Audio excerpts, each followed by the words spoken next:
Hello everyone, welcome to YouTube channel MV learning point.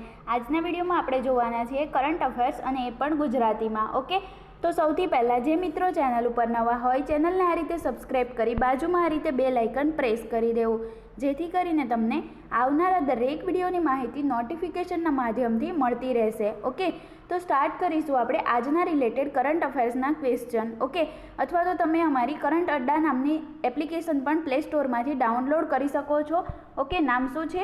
Current અડ્ડા, જેમાં તમને ખૂબ જ મહત્ત્વની અને અગત્યની બધી ડિટેલ મળી રહેશે. ઓકે, ડિટેલમાં તમારે જે કોઈ પણ વસ્તુ જાણવી હશે એ તમને કરંટ રિલેટેડ બધી વસ્તુ મળી રહેશે. રાઈટ, તો હવે આપણે જોઈશું આજનું કરંટ અફેર્સ. તો આજે તારીખ છે 10મી ઓક્ટોબર 2020. ઓકે, તો એના રિલેટેડ જે કોઈ પણ ઇમ્પોર્ટન્ટ ક્વેશ્ચન બનશે તો એના વિશે આપણે બધી ડિસ્કશન કરી લઈશું. ઓકે, તો તાજેતરમાં જ વિશ્વ પોસ્ટ દિવસ ક્યારે ઉજવવામાં આવ્યો છે? તો એનો આન્સર આવશે 9મી ઓક્ટોબર. ઓકે, તાજેતરમાં જ 9મી ઓક્ટોબરના રોજ વિશ્વ પોસ્ટ દિવસ એટલે કે વર્લ્ડ પોસ્ટ ડે ઉજવવામાં આવ્યો છે. હવે શું કામ ઉજવવામાં આવ્યો છે? તો કે લોકોના જીવનમાં પોસ્ટ ક્ષેત્રની ભૂમિકા અને દેશોના સામાજિક તેમજ આર્થિક વિકાસમાં આના યોગદાન વિશે જાગૃતતા લાવવા માટે દર વર્ષે 9મી ઓક્ટોબરના રોજ વિશ્વ પોસ્ટ દિવસ ઉજવવામાં આવે છે. ઓકે, તો યાદ કરીએ તો શું કામ ઉજવવામાં આવે છે એ આપણે જાણી લઈએ. ઓકે, કે જે સ્વિસ કેપિટલ એટલે કે સ્વિટ્ઝરલેન્ડની જે કેપિટલ છે બર્ન, સ્વિટ્ઝરલેન્ડની કેપિટલ શું છે? બર્ન. ઓકે, તો ત્યાં જે છે એ બર્નમાં 1874માં, યાદ રાખજો, 1874માં યુનિવર્સલ પોસ્ટલ યુનિયનની સ્થાપના કરવામાં આવી હતી. શેની સ્થાપના? Universal postal union. ઓકે, તો આ સ્થાપનાની જે વર્ષગાંઠ હોય છે એ 9મી ઓક્ટોબરે હોય છે. તો એને યાદ કરવા માટે દર વર્ષે 9મી ઓક્ટોબરના રોજ વર્લ્ડ પોસ્ટ ડે ઉજવવામાં આવે છે. શેના માટે? તો કે આ જે યુનિવર્સલ પોસ્ટલ યુનિયન જે છે એની સ્થાપનાની વર્ષગાંઠ તરીકે એમને યાદ કરવા માટે આ દિવસ ઉજવવામાં આવે છે. ઓકે, તો આટલું તમારે યાદ રાખવાનું છે. અને કોના દ્વારા ઉજવવાનું ઘોષિત કરવામાં આવ્યું હતું તો એ પણ આપણે જોઈ લઈએ. ઓકે, તો કે 1969માં એટલે કે 1969માં ટોક્યો જે જાપાનની કેપિટલ છે ત્યાં આગળ આયોજિત UPU એટલે શું? તો કે યુનિવર્સલ પોસ્ટલ યુનિયન કોંગ્રેસ દ્વારા વિશ્વ પોસ્ટ દિવસ ઘોષિત કરવામાં આવ્યો હતો. ઓકે, ત્યારથી એને ઉજવવાનું નક્કી કરવામાં આવ્યું હતું. તો તમારે આટલું યાદ રાખવાનું છે કે વિશ્વ પોસ્ટ દિવસ દર વર્ષે 9મી ઓક્ટોબરના રોજ ઉજવવામાં આવે છે. ઓકે, તો આટલું યાદ રાખવાનું છે. અધર ઓપ્શન જોઈ લઈએ જેથી કરીને બીજા ઇમ્પોર્ટન્ટ ડેઝ પણ તમને યાદ રહી જાય. ઓકે, તો 8મી ઓક્ટોબરની વાત કરીએ તો દર વર્ષે 8મી ઓક્ટોબરના રોજ Indian air force day. Okay, Indian air force day એટલે ગુજરાતીમાં કહીએ તો વિશ્વ હવાઈ દળ અથવા તો વિશ્વ વાયુસેના દિવસ ક્યારે ઉજવવામાં આવે છે દર વર્ષે? તો કે 8મી ઓક્ટોબરના રોજ ઉજવવામાં આવે છે. આટલું તમારે યાદ રાખવાનું છે. ઓકે, તો હવે આ જે IAF છે એટલે કે ઇન્ડિયન એરફોર્સ છે એની સ્થાપના 8મી ઓક્ટોબરના રોજ થઈ હતી 1932માં. ઓકે, તો એટલા માટે 8મી ઓક્ટોબરને ઇન્ડિયન એરફોર્સ ડે તરીકે ઉજવવામાં આવે છે. ઓકે, અને આના રિલેટેડ ખૂબ જ મહત્ત્વનો એક ઇમ્પોર્ટન્ટ ફેક્ટ યાદ રાખવાનો છે. તમે રાફેલ વિમાન વિશે તો સાંભળ્યું જ હશે. ઇન્ડિયન એરફોર્સનું સૌથી મોટું વિમાન રાફેલ, જેને 10મી સપ્ટેમ્બરે ઇન્ડિયન એરફોર્સમાં સામેલ કરવામાં આવ્યું હતું. ઓકે, તો આ રાફેલ વિમાનની એકમાત્ર પ્રથમ મહિલા પાયલોટ બની ગઈ છે, જેનું નામ શું છે? તો એમનું નામ છે શિવાંગી. યાદ રાખજો, ખૂબ જ ઇમ્પોર્ટન્ટ છે, શિવાંગી સિંહ. ઓકે, જે રાફેલ વિમાનની એકમાત્ર મહિલા પાયલોટ બની ગઈ છે, જે IAFનું સૌથી મોટું વિમાન છે. ઓકે, અને આ જે રાફેલ છે એ ક્યાંથી મંગાવવામાં આવ્યું હતું? તો કે ફ્રાન્સથી. ઓકે, તો આટલું તમારે યાદ રાખવાનું છે આના રિલેટેડ. અને આ જે IAF છે બરાબર, એમણે થોડા સમય પહેલાં જ આ IAFના કેરિયર રિલેટેડ માહિતી પ્રદાન કરવા માટે, લોકોને માહિતી આપવા માટે એમણે માય IAF નામની એક એપ્લિકેશન પણ લોન્ચ કરેલ છે. ઓકે, તો અહીંયાથી આટલા ઇમ્પોર્ટન્ટ ક્વેશ્ચન તમારા કવર થઈ જશે. તો આટલું તમારે યાદ રાખવાનું છે. હવે આપણે વાત કરીએ તો 7th ઓક્ટોબરના રોજ કયો ડે ઉજવાય છે? તો કે વિશ્વ કપાસ દિવસ એટલે કે વર્લ્ડ કોટન ડે. ઓકે, અને તમને બધાને ખ્યાલ છે, આપણે લાસ્ટ વિડીયોમાં જ જોયું હતું કે આપણા ટેક્સટાઇલ મંત્રી એટલે કે જે કાપડ મંત્રી સ્મૃતિ ઈરાની છે બરાબર, કાપડ મંત્રી સ્મૃતિ ઈરાની, તો એમણે તાજેતરમાં જ આ જે વિશ્વનો કપાસ ડે છે બરાબર, એટલે કે ભારતનો જે કપાસ છે એનો બ્રાન્ડ અને નવો લોગો લોન્ચ કર્યો છે. એ કેવો હતો એ મેં તમને ઇમેજ સાથે બતાવેલું હતું, પિક્ચર સાથે બરાબર, એટલે તમને ખ્યાલ જ હશે કોના દ્વારા લોન્ચ કરવામાં આવ્યું છે. તો એ તમારે યાદ રાખવાનું છે, આપણા કેન્દ્રીય મંત્રી અથવા તો ટેક્સટાઇલ મંત્રી સ્મૃતિ ઈરાની દ્વારા લોન્ચ કરવામાં આવ્યો છે. ઓકે, તો આ જે વર્લ્ડ કોટન ડે એના રિલેટેડ આ જે કોટન એટલે કે કપાસ ગુજરાતીમાં, ઓકે, તો આ જે કપાસ છે એ હવે પછી કયા નામથી ઓળખાશે, તો કે કસ્તુરી કપાસના નામથી ઓળખવામાં આવશે, ઓકે. તો આટલું તમારે યાદ રાખવાનું છે. 5મી ઓક્ટોબરની વાત કરીએ તો એ પણ ઇમ્પોર્ટન્ટ છે. 5મી ઓક્ટોબરના રોજ 2 દિવસ ઉજવવામાં આવ્યા હતા. એક તો international teachers day, okay, international teachers day એટલે કે આંતરરાષ્ટ્રીય શિક્ષક દિવસ. જ્યારે નેશનલ ટીચર્સ ડે ક્યારે ઉજવાય છે, તો એ ઉજવાય છે 5મી સપ્ટેમ્બરના રોજ, ઓકે. તો આટલું તમારે યાદ રાખવાનું છે. અને 5મી ઓક્ટોબરના રોજ એક બીજો ડે પણ ઉજવાય છે. કયો છે, તો કે world habitat day, okay, world habitat day એટલે શું, વિશ્વ આવાસ દિવસ, રાઈટ. તો આ ઇમ્પોર્ટન્ટ ડેઝ આપણે અહીંયા કમ્પ્લીટ થઈ જાય છે. હવે આપણે આગળ જોઈશું નેક્સ્ટ ક્વેશ્ચન વિશે, ઓકે. તો નેક્સ્ટ ક્વેશ્ચન છે, તાજેતરમાં ઇન્ડિયન પોસ્ટ પેમેન્ટ બેંકના નવા એમડી અને સીઈઓ કોણ બન્યો છે. હવે આ જે ઇન્ડિયન પોસ્ટ પેમેન્ટ બેંક એટલે કે IPPB, okay, Indian post payment bank, right. તો એના એમડી એટલે શું, મેનેજિંગ ડિરેક્ટર, અને સીઈઓ એટલે શું, તો કે ચીફ એક્ઝિક્યુટિવ ઓફિસર. તો એ કોણ બની ગયા છે તાજેતરમાં જ, તો એનો જવાબ આવશે જે વેંકટરામુ, ઓકે. તો આ જે વેંકટરામુ છે એ તાજેતરમાં જ ઇન્ડિયન પોસ્ટ પેમેન્ટ બેંકના એમડી અને સીઈઓ બની ગયા છે, ઓકે. તો આટલું તમારે યાદ રાખવાનું છે. એમણે કોનું સ્થાન લીધું છે, તો એમણે સ્થાન લીધું છે સુરેશ શેઠીનું, ઓકે. યાદ રાખજો, સુરેશ શેઠી એમનું સ્થાન લીધું છે જે વેંકટરામુએ, રાઈટ. તો અહીંયાથી તમારે આટલું યાદ રાખવાનું છે. હવે અહીંયાથી બીજું તમારે શું યાદ રાખવાનું છે, તો કે આ જે વેંકટરામુ છે એ પ્રેઝન્ટ ટાઈમમાં એટલે કે હમણાં તેઓ ઇક્વિટાસ સ્મોલ, યાદ રાખજો, ઇક્વિટાસ સ્મોલ ફાઇનાન્સ બેંક, યાદ રાખજો આ બેંકનું નામ, ઓકે. ઇક્વિટાસ સ્મોલ ફાઇનાન્સ બેંકમાં કાર્ય કરે છે અને આવનારા 3 વર્ષ માટે IPPB એટલે કે ઇન્ડિયન પોસ્ટ પેમેન્ટ બેંકના એમડી અને સીઈઓ તરીકે આમની નિમણૂક કરી દેવામાં આવી છે, ઓકે. તો આટલું તમારે યાદ રાખવાનું છે. હવે આપણે વાત કરીએ ઇન્ડિયન પોસ્ટ પેમેન્ટ બેંકની, ઓકે. તો આ જે છે ઇન્ડિયન પોસ્ટ પેમેન્ટ બેંક એ નરેન્દ્ર મોદીજી દ્વારા 2018માં લોન્ચ કરવામાં આવી હતી. કોના દ્વારા, આપણા પ્રધાનમંત્રી નરેન્દ્ર મોદીજી દ્વારા 2018માં એને લોન્ચ કરવામાં આવી હતી. આ જે ઇન્ડિયન પોસ્ટ પેમેન્ટ બેંક છે એનું હેડક્વાર્ટર ક્યાં આવેલું છે, તો કે નવી દિલ્હીમાં, ઓકે. સ્થાપના ક્યારે થઈ હતી, 2018માં. કોના દ્વારા, તો કે નરેન્દ્ર મોદી દ્વારા લોન્ચ કરવામાં આવ્યું હતું, રાઈટ. હવે બીજી વાત કરીએ તો આની જે સ્થાપના થઈ હતી એ IPPBને બેન્કિંગ વિનિમય અધિનિયમ 1949ની કલમ કેટલામી છે, 22(1) હેઠળ પેમેન્ટ બેન્કિંગ કંપનીના રૂપમાં સામેલ કરવામાં આવી હતી. તો આ પણ તમારે એક કલમ યાદ રાખવાની છે કે આના આધારે એમને પેમેન્ટ બેંક કંપનીના રૂપમાં સામેલ કરવામાં આવી હતી, ઓકે. તો આટલું તમારે યાદ રાખવાનું છે. તો હવે આપણે અહીંયા અધર ઓપ્શનની વાત કરીએ તો એ પણ ઇમ્પોર્ટન્ટ છે, ઓકે. તો આપણે અહીંયા જોઈએ અધર ઓપ્શન છે દિનેશ કુમાર ખારે. તો તમને બધાને ખ્યાલ છે દિનેશ કુમાર ખારે SBI એટલે કે સ્ટેટ બેંક ઓફ ઇન્ડિયાના તાજેતરમાં જ અધ્યક્ષ બની ગયા છે. અધ્યક્ષ એટલે કે ચેરમેન, ઓકે. અધ્યક્ષ તરીકે કોની નિયુક્તિ કરી દેવામાં આવી છે, દિનેશ કુમાર ખારેની. એમણે કોનું સ્થાન લીધું છે, તો રજનીશ કુમારનું, ઓકે. શું યાદ રાખવાનું છે, રજનીશ કુમારનું સ્થાન લીધું છે. અને રજનીશ કુમારનો કાર્યકાળ પૂરો થયો હોવાથી એમણે કોનું સ્થાન લઈ લીધું છે, રજનીશ કુમારનું, ઓકે. કોણે લીધું છે, જે વેંકટરામુએ, રાઈટ. તો આટલું તમારે યાદ રાખવાનું છે. પછી વાત કરીએ રાજેશ્વર રાવની. તો રાજેશ્વર રાવને પણ તાજેતરમાં જ RBI, યાદ રાખજો, રિઝર્વ બેંક ઓફ ઇન્ડિયાના ડેપ્યુટી ગવર્નર તરીકે નિમણૂક કરી દેવામાં આવી છે, ઓકે. શેના, રિઝર્વ બેંક ઓફ ઇન્ડિયા એટલે કે RBIના ડેપ્યુટી ગવર્નર તરીકે નિમણૂક કરી દેવામાં આવી છે, ઓકે, રાજેશ્વર રાવની. તો અહીંયાથી તમારે આટલું યાદ રાખવાનું છે, ઓકે. જ્યારે આ તો ડેપ્યુટી ગવર્નર છે પણ ફક્ત RBIના ગવર્નર પૂછવામાં આવે તો તાજેતરમાં જે છે એમનું નામ છે શક્તિકાંત દાસ, ઓકે. અને એ કેટલામાં ક્રમના છે, 25મા ક્રમના છે, ગવર્નર છે, ઓકે. જ્યારે ડેપ્યુટી ગવર્નર તરીકે રાજેશ્વર રાવની નિમણૂક કરવામાં આવી છે, ઓકે. તો આટલું તમારે યાદ રાખવાનું છે આ ક્વેશ્ચનની અંદર, ઓકે. પછી આપણે નેક્સ્ટ વાત કરીએ તો આ જે એક ઓપ્શન બચે છે નિલેશ શાહ, બરાબર. તો આ નિલેશ શાહની તાજેતરમાં જ રીઇલેક્ટેડ એટલે કે ફરીથી AMFIના ચેરમેન તરીકે નિમણૂક કરી દેવામાં આવી છે. હવે ચેરમેન એટલે શું, નિલેશ શાહ જે છે એમને અધ્યક્ષ, ઓકે. તો કે ફરીથી નિલેશ શાહને AMFIના અધ્યક્ષ તરીકે નિમણૂક કરી દેવામાં આવી છે. હવે AMFI શું છે, તો એનું ફૂલ ફોર્મ છે association of mutual funds in India, okay. તો આ એનું ફૂલ ફોર્મ છે અને એમના જ તાજેતરમાં અધ્યક્ષ તરીકે નિલેશ શાહની નિમણૂક ફરીથી કરી દેવામાં આવી છે, ઓકે. તો આ બધા ઓપ્શન અહીંયાથી રિલેટેડ છે, આપણે બધા વિશે ડિસ્કશન કરી લીધી છે, ઓકે. તો હવે આપણે જોઈશું નેક્સ્ટ ક્વેશ્ચન. તો નેક્સ્ટ ક્વેશ્ચન છે તાજેતરમાં ભારતીય બેંકનો બિઝનેસ માર્ગદર્શન કાર્યક્રમ MSME પ્રેરણા કોણે લોન્ચ કર્યો છે? પહેલાં તો કાર્યક્રમનું નામ શું છે તમારે યાદ રાખવાનું છે. તો કાર્યક્રમનું નામ છે MSME પ્રેરણા કાર્યક્રમ. ઓકે, તો કોના દ્વારા લોન્ચ કરવામાં આવ્યો છે આ કાર્યક્રમ?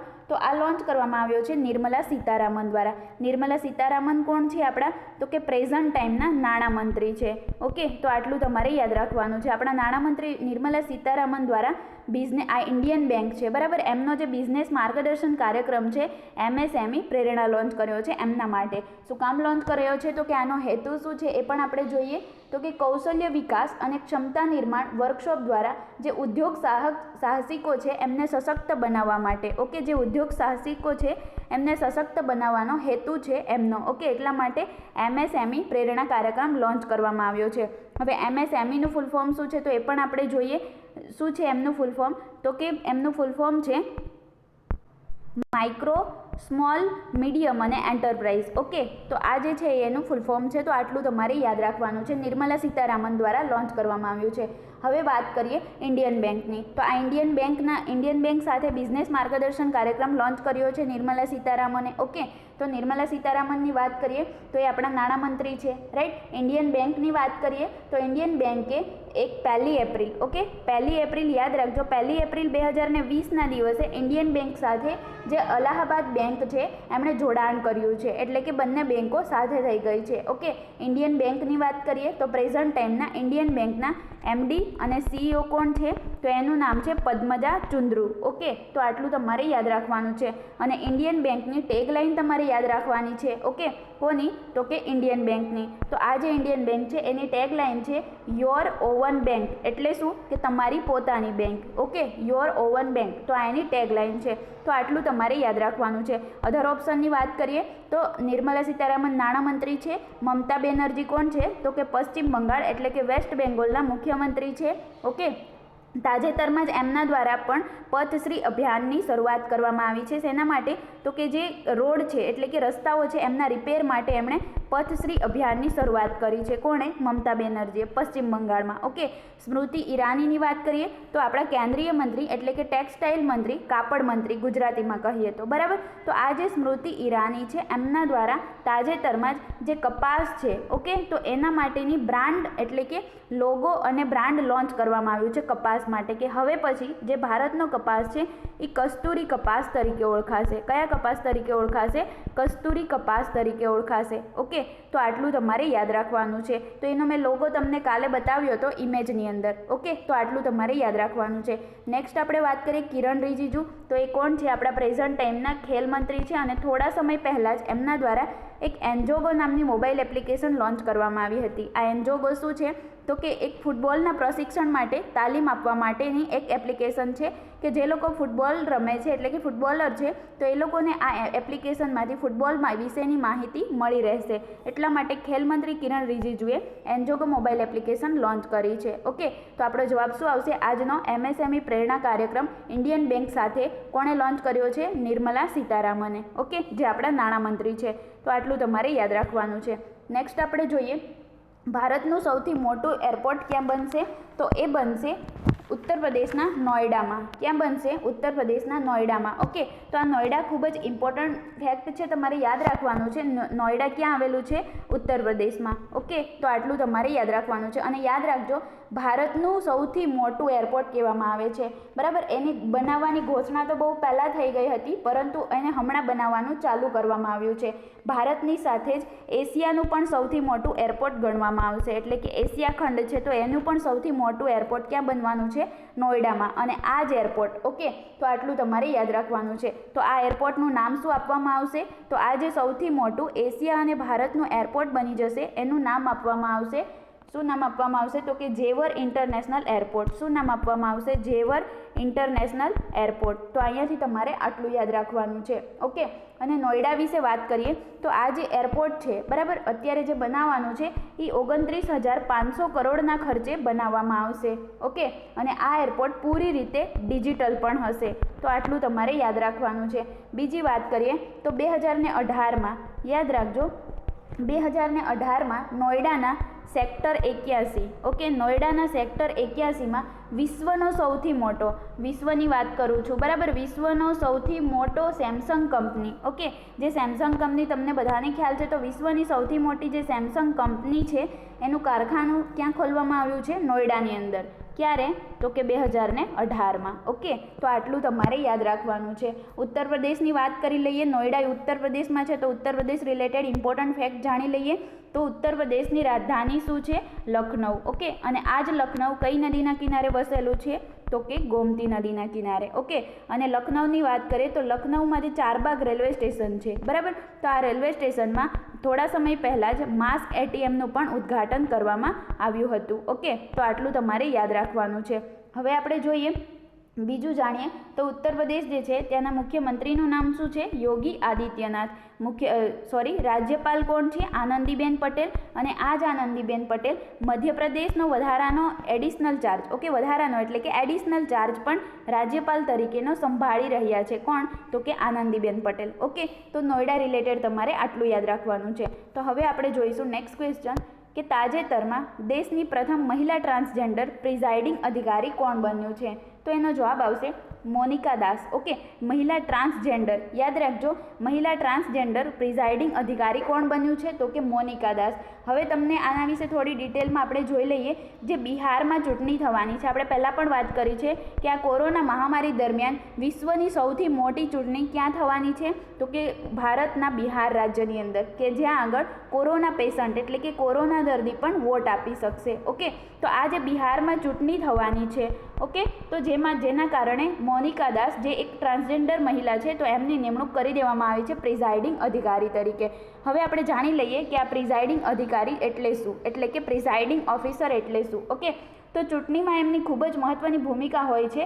બૂથમાં જે નિર્ણય લેવાનો હોય છે એ નિર્ણય લેવાનો પ્રિઝાઇડિંગ અધિકારી પાસે હોય છે, ઓકે. એટલે કે એ નિર્ણય કોણ લઈ શકે? પ્રિઝાઇડિંગ અધિકારી, જે બૂથમાં નિર્ણય લેવાનો હોય એ, ઓકે. તો આટલું તમારે યાદ રાખવાનું છે. અને એ જ કોણ બની ગયા છે? મોનિકા દાસ, જે પોતે ટ્રાન્સજેન્ડર છે, ઓકે. અને એમણે જે નિમણૂક બિહારમાં જે ચૂંટણી થવાની છે એના કારણે પ્રિઝાઇડિંગ અધિકારી તરીકે કરી દેવામાં આવી છે. અને દેશની પ્રથમ મહિલા પણ કહેવાશે ટ્રાન્સજેન્ડર, ઓકે.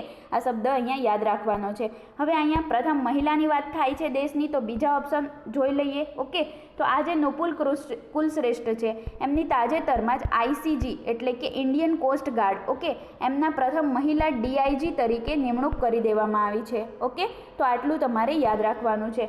નેક્સ્ટ આપણે જોઈએ તો શિવાંગી સિંહ, આપણે પહેલાં જ ક્વેશ્ચનમાં વાત કરી ગયા કે આઈએએફ એટલે કે ઇન્ડિયન એરફોર્સનું જે સૌથી મોટું વિમાન છે રાફેલ, જે ફ્રાન્સ સાથે રિલેટેડ છે, તો આ જે રાફેલ છે એના પ્રથમ મહિલા પાયલોટ બની ગયા છે શિવાંગી શાહ.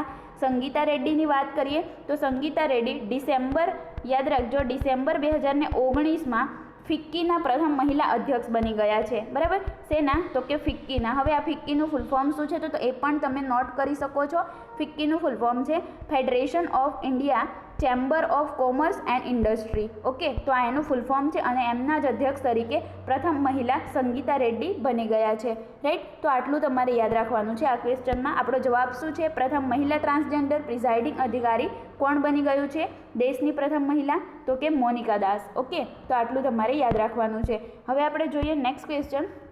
તાજેતરમાં જ સર્કલ સાહસનું ઉદ્ઘાટન કોણે કર્યું છે? જ્ઞાન સર્કલ સાહસ, યાદ રાખજો, જ્ઞાન સર્કલ વેન્ચર, ઓકે. ઇંગ્લિશમાં કહીએ તો જ્ઞાન સર્કલ વેન્ચર અથવા તો જ્ઞાન સર્કલ સાહસનું ઉદ્ઘાટન કોણે કર્યું છે? તો એનું ઉદ્ઘાટન તાજેતરમાં જ આપણા કેન્દ્રીય શિક્ષણ મંત્રી રમેશ પોખરિયાલ દ્વારા કરવામાં આવ્યું છે. આ કોણ છે? તો આપણા કેન્દ્રીય શિક્ષણ મંત્રી છે, ઓકે. તો અહીંયાથી તમારે આટલું યાદ રાખવાનું છે. અને બીજી વાત કરીએ તો એમનું ઉદ્ઘાટન ક્યારે કર્યું છે એમણે આ જ્ઞાન સર્કલ સાહસનું? તો રમેશ પોખરિયાલ દ્વારા 8મી ઓક્ટોબરના રોજ આનું ઉદ્ઘાટન કરવામાં આવ્યું છે, ઓકે. તો આટલું તમારે યાદ રાખવાનું છે. હવે આપણે જોઈએ તો આ જે જ્ઞાન સર્કલ સાહસ છે એમને ઉજવવાની એટલે કે ઉદ્ઘાટન કરવાની મંજૂરી કોણે આપી છે? તો એ મંજૂરી આપી છે MITY એટલે કે મીટી, બરાબર. એનું ફૂલ ફોર્મ પણ તમને કહી દઉં, મિનિસ્ટ્રી ઓફ ઇન્ફોર્મેશન ટેકનોલોજી. શું છે? મિનિસ્ટ્રી ઓફ ઇન્ફોર્મેશન ટેકનોલોજી યોજના, ઓકે. તો આટલું તમારે યાદ રાખવાનું છે. આ એનું ફૂલ ફોર્મ છે,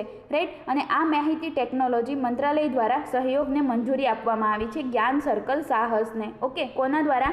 મીટી દ્વારા, ઓકે, MITY દ્વારા. તો આટલું તમારે યાદ રાખવાનું છે. અને આ જે ઉદ્ઘાટન છે એના અંતર્ગત શું થશે? તો કે આ જે જ્ઞાન સર્કલ ઉદ્ઘાટન કરવામાં આવ્યું છે એના અંતર્ગત એઆઈ એટલે શું? આર્ટિફિશિયલ ઇન્ટેલિજન્સ, બ્લોકચેન, સીપીએસ એટલે કે ફિઝિકલ સિક્યોરિટી, સાયબર સિક્યોરિટી અને ઇન્ટરનેટ ઓફ થિંગ્સ એટલે કે આઈઓટી, બરાબર. તો આ જે સિસ્ટમ છે અને રોબોટિક્સ સહિતની બધી ટેકનિકોનો ઉપયોગ કરવા યુવા માણસોને પ્રોત્સાહિત કરશે. કોણ? તો કે આ જે જ્ઞાન સર્કલ સાહસ છે એ. ઓકે, તો આટલું તમારે યાદ રાખવાનું છે. તો અહીંયા આપણે વાત કરી artificial intelligence, cyber security, okay, અને બીજું બ્લોકચેન. તો તમને યાદ આવવું જોઈએ આના પરથી એક ક્વેશ્ચન કે આ ત્રણ વસ્તુ, ઓકે, આ ત્રણેય નીતિ એટલે કે આર્ટિફિશિયલ ઇન્ટેલિજન્સ, સાયબર સિક્યોરિટી અને બીજું બ્લોકચેન, તો આ ત્રણેય નીતિ લાગુ કરનારું ભારતનું પ્રથમ રાજ્ય કયું છે? તો એ છે તમિલનાડુ. ઓકે, તો અહીંયાથી આ ક્વેશ્ચન પણ તમારે યાદ રાખવાનો છે. ઓકે, તો આટલું થયું ઇમ્પોર્ટન્ટ. તો આજના ક્વેશ્ચનમાં તમારે આટલું યાદ રાખવાનું છે, રાઈટ. ઓકે, હવે આપણે જોઈશું નેક્સ્ટ ક્વેશ્ચન. તો નેક્સ્ટ ક્વેશ્ચન છે તાજેતરમાં જે WEFની વાર્ષિક મીટિંગ માટેનું આયોજન ક્યાં કરવામાં આવશે? તો એનો જવાબ આવશે સ્વિટ્ઝરલેન્ડ. ઓકે, તો સ્વિટ્ઝરલેન્ડની અંદર ક્યાં કરવામાં આવશે? તો સ્વિટ્ઝરલેન્ડના જે લ્યુસેન, યાદ રાખજો નામ થોડુંક હાર્ડ છે પણ યાદ રહી જશે, લ્યુસેન બર્ગેનસ્ટોક. ઓકે, લ્યુસેન બર્ગેનસ્ટોક ખાતે જે ક્યાં આવેલું છે? સ્વિટ્ઝરલેન્ડમાં. તો ત્યાં આગળ આ જે WEF છે એની વાર્ષિક મીટિંગ ક્યારે આયોજિત કરવામાં આવશે? તો 18 મેથી, યાદ રાખજો 18 થી 21 મે 2021માં કરવામાં આવશે વાર્ષિક મીટિંગ. ઓકે, ક્યારથી ક્યાં સુધી? તો કે સ્વિટ્ઝરલેન્ડના લ્યુસેન બર્ગેનસ્ટોક ખાતે 18 થી 21 મે 2021 દરમિયાન આ જે WEFની વાર્ષિક મીટિંગ છે આયોજિત કરવામાં આવશે. હવે જાણી લઈએ આ WEF છે શું? WEF એટલે કે world economic forum. Okay, world economic forum આ એનું ફૂલ ફોર્મ છે. ઓકે, આની જ મીટિંગ આયોજિત કરવામાં આવશે સ્વિટ્ઝરલેન્ડમાં, રાઈટ. તો આ જે આયોજન થવાનું છે એની થીમ શું રહેશે? તો કે ધ ગ્રાન્ડ રીસેટ. ઓકે, તો આટલું તમારે યાદ રાખવાનું છે. પછી સ્વિટ્ઝરલેન્ડ વિશે જાણીએ તો સ્વિટ્ઝરલેન્ડ જે છે એ યુરોપ મહાદ્વીપમાં સ્થિત છે. ઓકે, પછી એની કેપિટલ શું છે? તો એ છે બર્ન. ઓકે, કરન્સી છે સ્વિસ ફ્રેન્ક. તો આટલું તમારે યાદ રાખવાનું છે સ્વિટ્ઝરલેન્ડ રિલેટેડ. ઓકે, તો હવે આપણે WEF વિશે થોડુંક જાણી લઈએ એટલે તમને ખ્યાલ આવી જાય. તો આ જે WEF છે એ ક્યાં આવેલું છે? એનું હેડક્વાર્ટર ક્યાં છે? તો કે સ્વિટ્ઝરલેન્ડમાં જે જીનીવા આવેલું છે. તો આ સ્વિટ્ઝરલેન્ડના જીનીવા ખાતે આવેલી છે WEF, બરાબર, વર્લ્ડ ઇકોનોમિક ફોરમ. અને આ એક NGO છે. NGO એટલે શું? Non government organisation. એટલે શું? ગુજરાતીમાં કહીએ તો બિન સરકારી સંસ્થા. ઓકે, તો આ જે WEF છે એ એક બિન સરકારી સંસ્થા છે અને આનો હેતુ શું હોય છે? એનો ઉદ્દેશ્ય શું હોય? તો કે વૈશ્વિક, પ્રાદેશિક અને ઉદ્યોગના એજન્ડાઓને આકાર આપવા માટે વ્યવસાયિક, રાજકીય અને સમાજના શૈક્ષણિક નેતાઓને જોડીને વિશ્વના રાજ્યમાં સુધારા લાવવાનો એનો મેઇન હેતુ છે. ઓકે, અને આ જે WEF છે એ દર વર્ષે, યાદ રાખજો, દર વર્ષે ઇન્ડિયા, આફ્રિકા, પૂર્વ એશિયા, ઓકે, યાદ રાખજો, પૂર્વ એશિયા, લેટિન અમેરિકાની વાર્ષિક બેઠકનું આયોજન કરે છે. તમને એક્ઝામની અંદર પૂછાઈ શકે WEF દ્વારા દર વર્ષે કયા દેશો વચ્ચે વાર્ષિક બેઠકનું આયોજન કરવામાં આવે છે? તો એક તો છે આપણો ભારત દેશ એટલે ઇન્ડિયા, પછી આવશે આફ્રિકા, પૂર્વ એશિયા અને લેટિન અમેરિકા. તો આ 4 દેશોનું વાર્ષિક બેઠકનું આયોજન કરે છે. ઓકે, અને એના સિવાય WEF જે છે એ બીજી 2 દેશો વચ્ચે પણ વાર્ષિક બેઠકોનું આયોજન કરે છે.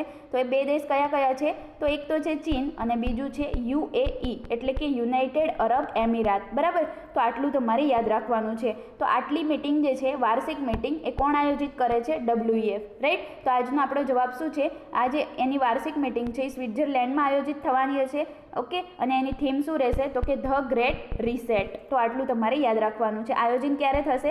18 મેથી 21 મે 2021 દરમિયાન. ઓકે, આયોજિત થવાની છે. તો આટલું તમારે યાદ રાખવાનું છે આ ક્વેશ્ચનની અંદર. ઓકે, હવે આપણે જોઈશું નેક્સ્ટ ક્વેશ્ચન. તો નેક્સ્ટ ક્વેશ્ચન છે તાજેતરમાં કઈ કંપનીએ ઓનલાઈન ટ્રેન ટિકિટ બુકિંગની સેવા માટે IRCTC સાથે સંકલન કર્યું છે. ઓકે, તો આપણે જાણી લઈએ. આનો જવાબ આવશે એમેઝોન. ઓકે, તો તમને બધાને ખ્યાલ છે એમેઝોન એક ઈ-કોમર્સ કંપની છે. એટલે શું કે આની ઉપરથી આપણે ઓનલાઈન કોઈ પણ વસ્તુ ખરીદી શકીએ, ઓર્ડર કરી શકીએ. ઓકે, તો આ એમેઝોન કંપની દ્વારા જ તાજેતરમાં IRCTC સાથે સંકલન કરવામાં આવ્યું છે કે એ પણ એમેઝોન પણ ઓનલાઈન ટ્રેન ટિકિટ બુકિંગ સેવા આપી શકશે.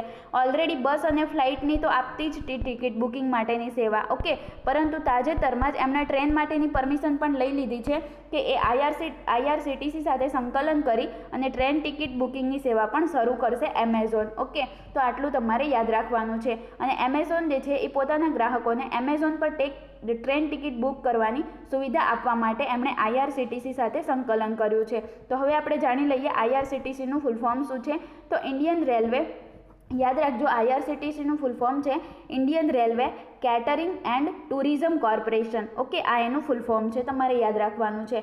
હવે બીજી વાત કરીએ તો જે એમેઝોન પે પર હવે ફ્લાઇટ, બસની સાથે સાથે ટ્રેન ટિકિટ બુક કરવાની સુવિધા જોડાવાથી ગ્રાહકો માટે વન સ્ટોપ શોપ જેવું થઈ ગયું છે. One stop. ઓકે, તો આવું થઈ ગયું છે ગ્રાહકો માટે કે એક જ જગ્યાએથી ઘણી બધી વસ્તુઓ મેળવી શકશે. ઓકે, એટલે કે બુકિંગ પણ કરાવી શકશે, ઓનલાઈન ઓર્ડર પણ કરાવી શકશે. ઓકે, ઓનલાઈન ઓર્ડર તો પહેલાંથી થતો હતો, પણ હવે શું થયું છે કે ટ્રેન ટિકિટ પણ ઇઝીલી બુક કરી શકશે.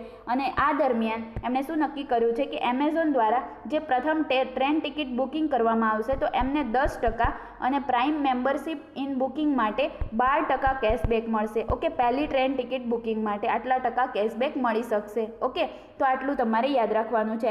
એમેઝોન વિશે જાણીએ તો એમેઝોનના સંસ્થાપક કોણ છે? તો એમનું નામ છે જેફ બેજોસ. તમે મારા રોજના ડેલી કરંટ અફેર્સના વિડીયો જોતા હોય તો તમને ખ્યાલ જ હશે. જેફ બેજોસ જે છે એ એમેઝોનના સંસ્થાપક છે, કારણ કે વિશ્વના 204 અરબ ડોલર, યાદ રાખજો અરબની વાત કરું છું, બરાબર, વિશ્વમાં 204 અરબ ડોલર કરતાં પણ વધારે સંપત્તિવાળા એકમાત્ર અમીર માણસ કોણ બની ગયા છે? જેફ બેજોસ, જે પોતે એમેઝોનના સંસ્થાપક છે. ઓકે, તો આટલું તમારે યાદ રાખવાનું છે. એમેઝોનની સ્થાપના ક્યારે કરવામાં આવી હતી? તો કે એમેઝોનની સ્થાપના થઈ હતી 5 જુલાઈ 1994 એની સ્થાપના થઈ હતી. ઓકે, હેડક્વાર્ટર ક્યાં આવેલું છે? તો હેડક્વાર્ટર આવેલું છે વોશિંગ્ટન DCમાં. રાઈટ, તો આટલું તમારે યાદ રાખવાનું છે આ ક્વેશ્ચન ઉપરથી. ઓકે, હવે આપણે વાત કરીશું નેક્સ્ટ ક્વેશ્ચનની. તો નેક્સ્ટ ક્વેશ્ચન છે તાજેતરમાં સરલા પુરસ્કાર 2020થી કોને સન્માનિત કરવામાં આવ્યા છે? તો ખૂબ જ ઇમ્પોર્ટન્ટ અને મહત્વનો ક્વેશ્ચન છે કે આનો જવાબ આવશે નિત્યાનંદ નાયક. ઓકે, તો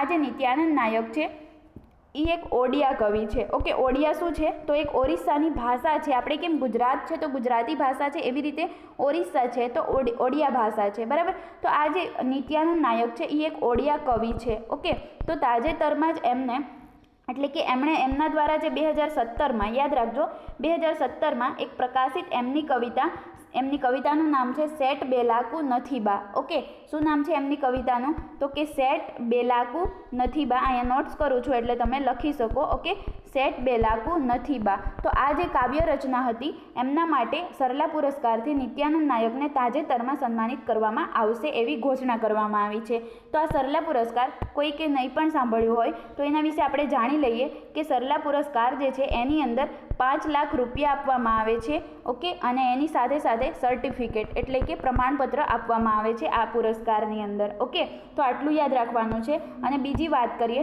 તો અધર ઓપ્શનની પણ વાત કરી લઈએ તો એ પણ ઇમ્પોર્ટન્ટ છે. તો કે આ જે રણજીતરામ નાગ અને શ્યામસુંદર પટનાયક છે એમને પણ ઓરિસ્સા દ્વારા, આ જે રણજીતરામ નાગ છે એમને સંગીત ક્ષેત્રમાં, યાદ રાખજો સંગીત ક્ષેત્રમાં, અને શ્યામસુંદર પટનાયકને કલા ક્ષેત્રમાં એવોર્ડ આપવામાં આવશે. તો આ બંનેના એવોર્ડનું નામ શું છે એ પણ જાણી લઈએ, એટલે ઇમ્પોર્ટન્ટ વસ્તુ તમને યાદ રહી જાય કે રણજીત કુમાર નાગને સંગીત ક્ષેત્રે ઈલા પંડા સંગીત, ઓકે, શું યાદ રાખવાનું છે?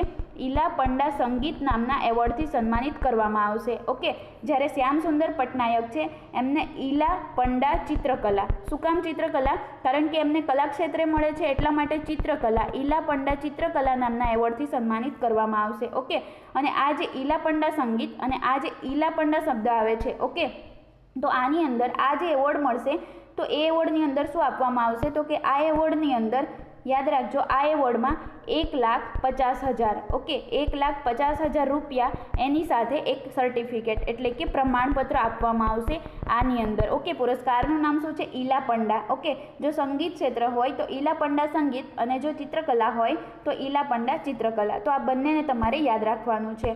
ઓકે, તો આટલું તમારે યાદ રાખવાનું છે. અને આ જે સરલા પુરસ્કાર છે, ઓકે, તો સરલા પુરસ્કાર દ્વારા જ ઓરિસ્સાના સાહિત્યિક પુરસ્કારના રૂપમાં માન્યતા પ્રાપ્ત થઈ છે. અને આ જે 2 પુરસ્કાર સંગીત અને કલા ક્ષેત્રનો છે એ પણ આ જે ઓરિસ્સાનો સરલા પુરસ્કાર જે છે એકેડેમી એમના દ્વારા જ જાહેર કરવામાં આવે છે, એટલા માટે આ બંનેના નામ પણ ઇમ્પોર્ટન્ટ છે. ઓકે, હવે મેં અહીંયા એક ક્વેશ્ચન વધારાનો લઈ લીધો છે, કારણ કે જેથી કરીને તમારો એક ક્વેશ્ચન 11મો ક્વેશ્ચન ના થઈ જાય, એટલા માટે મેં અહીંયા જ એડ કરી દીધો છે. આ ખૂબ જ ઇમ્પોર્ટન્ટ ક્વેશ્ચન છે, અહીંયા મેં લઈ લીધું છે.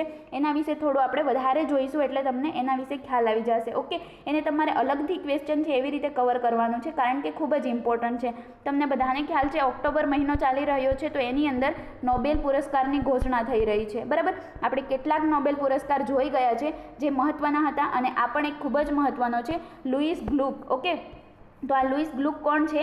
એક એમને તાજેતરમાં જ સાહિત્ય એટલે ઇંગ્લિશમાં કહીએ તો લિટરેચર માટેનો નોબેલ પુરસ્કાર 2020થી સન્માનિત કરવામાં આવશે એવી ઘોષણા કરવામાં આવી છે. કોને? તો કે લુઈસ ગ્લુકને. ઓકે, તો આને એક પોતાના કાવ્ય અવાજ માટે એક આ જે છે એ ઘોષણા કરવામાં આવી છે, આપવામાં નોબેલ પુરસ્કાર આપવામાં આવશે. નોબેલ પુરસ્કાર ક્યારે અપાય છે? તો કે ડિસેમ્બરની 10મી તારીખે આપવામાં આવે છે. ઘોષણા ક્યારે થાય છે?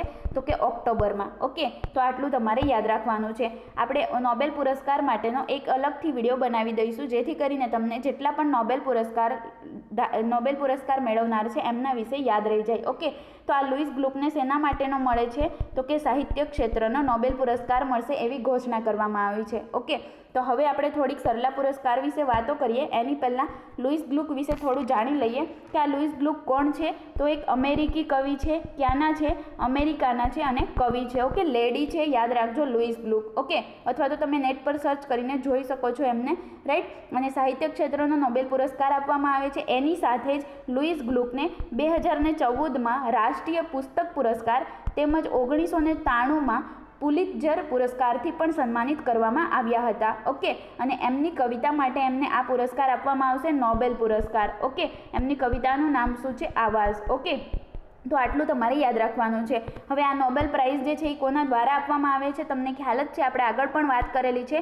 સ્વીડિશ એકેડેમી, જે સ્ટોકહોમ ખાતે આવેલી છે સ્વીડનમાં. બરાબર, તો આ જે સ્વીડિશ એકેડેમી સ્ટોકહોમ છે, સ્વીડન ખાતે આવેલી છે, એમના દ્વારા દર વર્ષે નોબેલ પુરસ્કારની ઘોષણા કરવામાં આવે છે અને નોબેલ પુરસ્કાર આપવામાં આવે છે. ઓકે, તો આટલું તમારે યાદ રાખવાનું છે. હવે બીજી વાત કરીએ તો સરલા પુરસ્કાર વિશે જાણી લઈએ. તો કે જે પ્રખ્યાત ઓરિસ્સાના ઉદ્યોગપતિ હતા, સ્વર્ગીય ઉદ્યોગપતિ બંસીઘર પાંડા. યાદ રાખજો, ઓરિસ્સાના એટલે કે ઓરિસ્સા રાજ્યના પ્રખ્યાત ઉદ્યોગપતિ હતા, એમનું નામ છે બંસીઘર પંડા, અને બીજા જે છે ઈલા પંડા. ઓકે, તો આ પ્રખ્યાત ઉદ્યોગપતિ હતા. તો બંને સ્વર્ગવાસી થઈ ગયા છે. એમને દ્વારા 1979માં એટલે કે 1979માં સ્થાપિત કરેલ વાર્ષિક સરલા પુરસ્કારની Indian Metals Public Charitable Trust. Okay, શું યાદ રાખવાનું છે? Indian Metals Public Charitable Trust. Okay, એમના દ્વારા સરલા પુરસ્કાર દર વર્ષે આપવામાં આવે છે અને 1979થી સતત આપવામાં આવી રહ્યો છે. ઓકે, અને આ પુરસ્કારોની લિસ્ટ સરલા પુરસ્કાર સમિતિ દ્વારા જ જાહેર કરવામાં આવે છે. તો આટલું તમારે યાદ રાખવાનું છે. આજનો આપણો જવાબ શું છે? સરલા પુરસ્કાર 2020 કોને મળશે? તો નિત્યાનંદ નાયકને. ઓકે, તો આટલું તમારે યાદ રાખવાનું છે. હવે આપણે જોઈશું આપણો આજનો લાસ્ટ અને નેક્સ્ટ ક્વેશ્ચન છે. તાજેતરમાં વર્લ્ડ બેંક દ્વારા અનુમાન લગાવવામાં આવ્યું છે કે વર્ષ 2021માં એટલે કે જે નાણાકીય વર્ષ 2021, ઓકે, અહીંયા નાણાકીય લખતા ભૂલાઈ ગયું છે, નાણાકીય વર્ષ 2021માં ભારતનો જીડીપી દર કેટલો ઘટશે? ઓકે, એટલે જીડીપી એટલે શું? તો કે જીડીપીનું ફૂલ ફોર્મ છે ગ્રોસ ડોમેસ્ટિક પ્રોડક્ટ. ઓકે, આ એનું ફૂલ ફોર્મ છે. અને વર્લ્ડ બેંક દ્વારા એટલે કે વિશ્વ બેંક દ્વારા અનુમાન લગાવવામાં આવ્યું છે કે નાણાકીય વર્ષ 2021માં એટલે કે આવનારા વર્ષમાં ભારતનો જીડીપી દર કેટલા ટકા માઇનસમાં જશે એટલે કે ઘટશે? તો એનો જવાબ આવશે -9.6. ઓકે, તો વર્લ્ડ બેંક દ્વારા અનુમાન લગાવવામાં આવ્યું છે કે નાણાકીય વર્ષ 2021માં ભારતનો જીડીપી દર -9.6% રહેવાનું અનુમાન લગાવ્યું છે. ઓકે, શું કામ ઘટી જશે? કારણ કે જે COVID-19 છે એના મહામારીના કારણે દેશવ્યાપી લોકડાઉનથી ઘણું બધું નુકસાન થયું છે. બરાબર, જેના કારણે જીડીપી દર ઘટવાની સંભાવના છે. ઓકે, ને પહેલાં વિશ્વ બેંકે જૂનમાં ભારતીય અર્થવ્યવસ્થામાં ચાલુ નાણાકીય વર્ષમાં 3.2% ઓછું હોવાનું અનુમાન લગાવ્યું હતું, પરંતુ હાલની સ્થિતિને જોઈને એમણે અનુમાન લગાવ્યું છે કે -9.6 રહેશે. ઓકે, તો આટલું તમારે યાદ રાખવાનું છે. અને વિશ્વ બેંક દ્વારા એક રિપોર્ટ જાહેર કરવામાં આવે છે. યાદ રાખજો, એ રિપોર્ટનું નામ તમારે યાદ રાખવાનું છે. એ રિપોર્ટનું નામ છે south Asia economic focus. Okay, તો વર્લ્ડ બેંક દ્વારા કયો રિપોર્ટ જાહેર થાય છે? સાઉથ એશિયા ઇકોનોમિક ફોક્સ, બરાબર. તો આ રિપોર્ટમાં એમણે કીધું હતું કે દેશની આર્થિક સ્થિતિ પહેલાંની સરખામણીમાં બહુ જ ખરાબ છે. ઓકે, તો આટલું તમારે યાદ રાખવાનું છે. બીજા ઓપ્શન વિશે જોઈ લઈએ તો -11% કોના દ્વારા અનુમાન લગાવવામાં આવ્યું છે કે જીડીપી ભારતની આવનારા વર્ષ 2021માં આટલી રહેશે? તો કે ICRA દ્વારા. ICRAનું ફૂલ ફોર્મ શું છે? તો કે investment and information credit rating agency. Okay, આ એનું ફૂલ ફોર્મ છે અને એમના દ્વારા અનુમાન લગાવવામાં આવ્યું છે કે આવનારા નાણાકીય વર્ષ 2021માં ભારતનો જીડીપી કેટલા ટકા માઇનસ રહેશે? -11%. ઓકે, પછી વાત કરીએ તો -12.6% રહેશે એવું કોણે અનુમાન લગાવ્યું છે? તો કે NCAER. એનું ફૂલ ફોર્મ શું છે? તો કે national council and apply economic research. Okay, આ એનું ફૂલ ફોર્મ છે. એમના દ્વારા અનુમાન લગાવવામાં આવ્યું છે કે વર્ષ 2021માં ભારતનો જીડીપી દર -12.6 રહેશે. ઓકે, તો આટલું તમારે યાદ રાખવાનું છે. ઓકે, તો આજના આપણા ખૂબ જ મહત્ત્વના અને ઇમ્પોર્ટન્ટ ક્વેશ્ચન અહીંયા કમ્પ્લીટ થઈ જાય છે. ઓકે, તો જો વિડીયો તમને ગમ્યો હોય તો વિડીયોને એક લાઇક કરી દો, સાથે સાથે એક શેર કરી દો તમારા સ્ટડી રિલેટેડ ગ્રુપની અંદર અને ચેનલને સબસ્ક્રાઇબ કરી બાજુમાં આ રીતે બેલ આઇકન પ્રેસ કરી દેવું, જેથી કરીને તમને આવનારા દરેક વિડીયોની માહિતી નોટિફિકેશનના માધ્યમથી સિક્વન્સ વાઇઝ મળતી રહેશે. Okay, thank you.